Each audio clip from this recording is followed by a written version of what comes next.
Assalamualaikum warahmatullahi wabarakatuh. Hai guys, saya dan teman-teman saya punya proyek edukasi hukum. Saat ini saya sedang menempuh studi di Universitas Tidar. Saya mengambil prodi hukum. Penasaran kan apa yang akan saya sampaikan? Yuk ikuti video ini. Teman-teman, tahu gak sih apa hukum administrasi negara itu? Hukum administrasi negara adalah hukum yang mengatur kegiatan administrasi negara. Ada beberapa pendapat dari para ahli. Saya ambil dari salah satunya yang disampaikan oleh Sarjan Basah. Sarjan Basah mengemukakan hukum administrasi negara sebagai kemungkinan administrasi negara untuk menjalankan fungsinya dan melindungi keluarga terhadap sikap tidak atau perbuatan administrasi negara dan juga melindungi administrasi negara sendiri. Kemudian ada sejarah hukum administrasi negara, yaitu hukum Indonesia yang berkiblat ke negara Belanda sehingga menjadi perubahan hukum yang terjadi dan mempengaruhi pandangan bangsa Indonesia. Jangan kemana-mana ya, setelah ini masih ada edukasi hukum dari teman-temanku. Setelah kalian melihat video sebelumnya mengenai definisi hukum administrasi negara itu, di sini saya akan memberitahu kalian hubungan antara hukum administrasi negara dengan cabang ilmu yang lain. Loh, memangnya ada hubungan antara hukum administrasi negara dengan cabang ilmu yang lain? Tentu saja ada dong. Hukum administrasi negara termasuk dalam hukum publik, merupakan bagian daripada hukum tata negara. Sebelum abad ke-19, hukum administrasi negara menyatu dengan hukum tata negara, dan baru setelah abad ke-19, hukum administrasi negara berdiri sendiri sebagai suatu disiplin ilmu hukum tersendiri.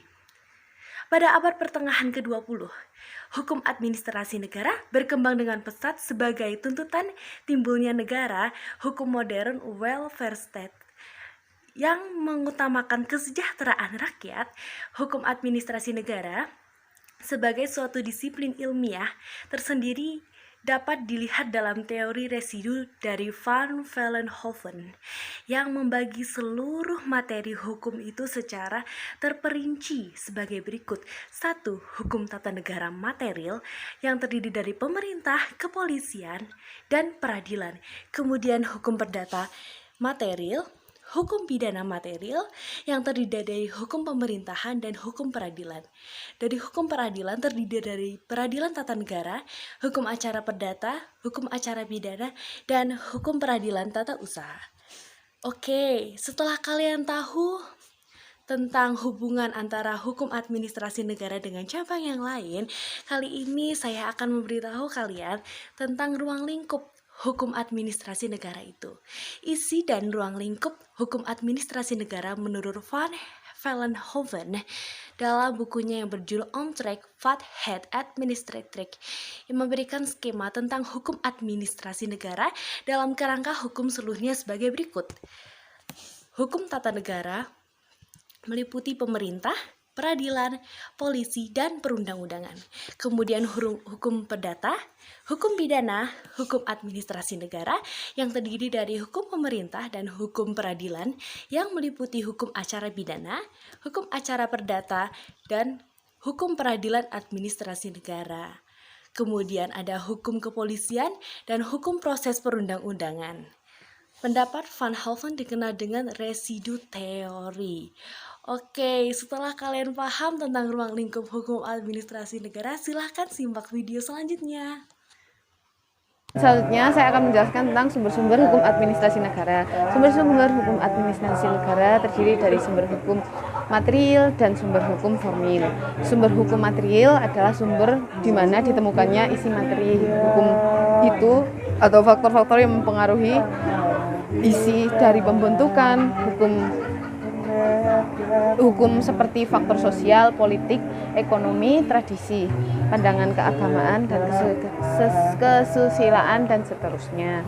Sumber hukum dalam arti formil adalah sumber hukum yang dilihat dari cara terjadi dan bentuk aturan hukum, sehingga aturan hukum tersebut diketahui, ditaati, diberlakukan untuk umum, dan mengikat. Secara formal terdiri dari undang-undang, praktik administrasi yang merupakan kebiasaan, jurisprudensi, dan perjanjian. Di sini saya akan melanjutkan untuk menjelaskan kedudukan hukum administrasi negara.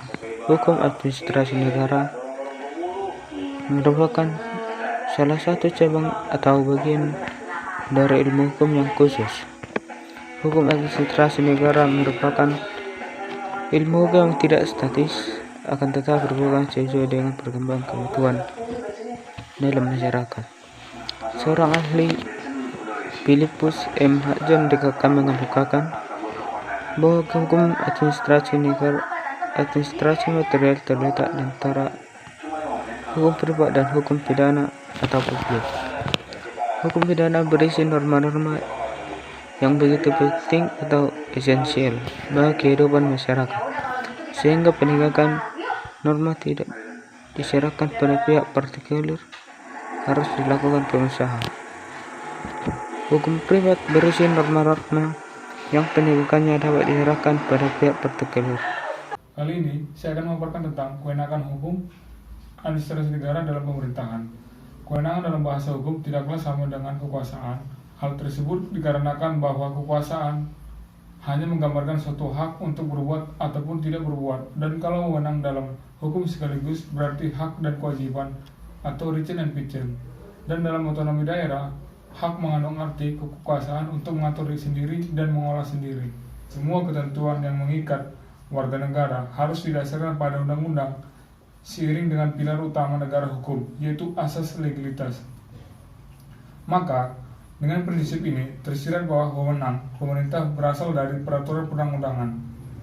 Artinya, pemerintah adalah peraturan perundang-undangan yang dimana secara teoritik kewenangan pemerintah yang bersumber dari peraturan perundang-undangan tersebut diperoleh melalui 3 cara, yaitu pertama, atribusi adalah pemberian wewenang pemerintahan oleh pembuat undang-undang kepada organ pemerintahan. Kedua, delegasi. Delegasi adalah pelimpahan wewenang pemerintah dari suatu organ pemerintah kepada organ pemerintahan lain. 3. Mandat. Terjadi ketika pemerintahan mengizinkan kewenangannya dijalankan oleh organ lain atas namanya.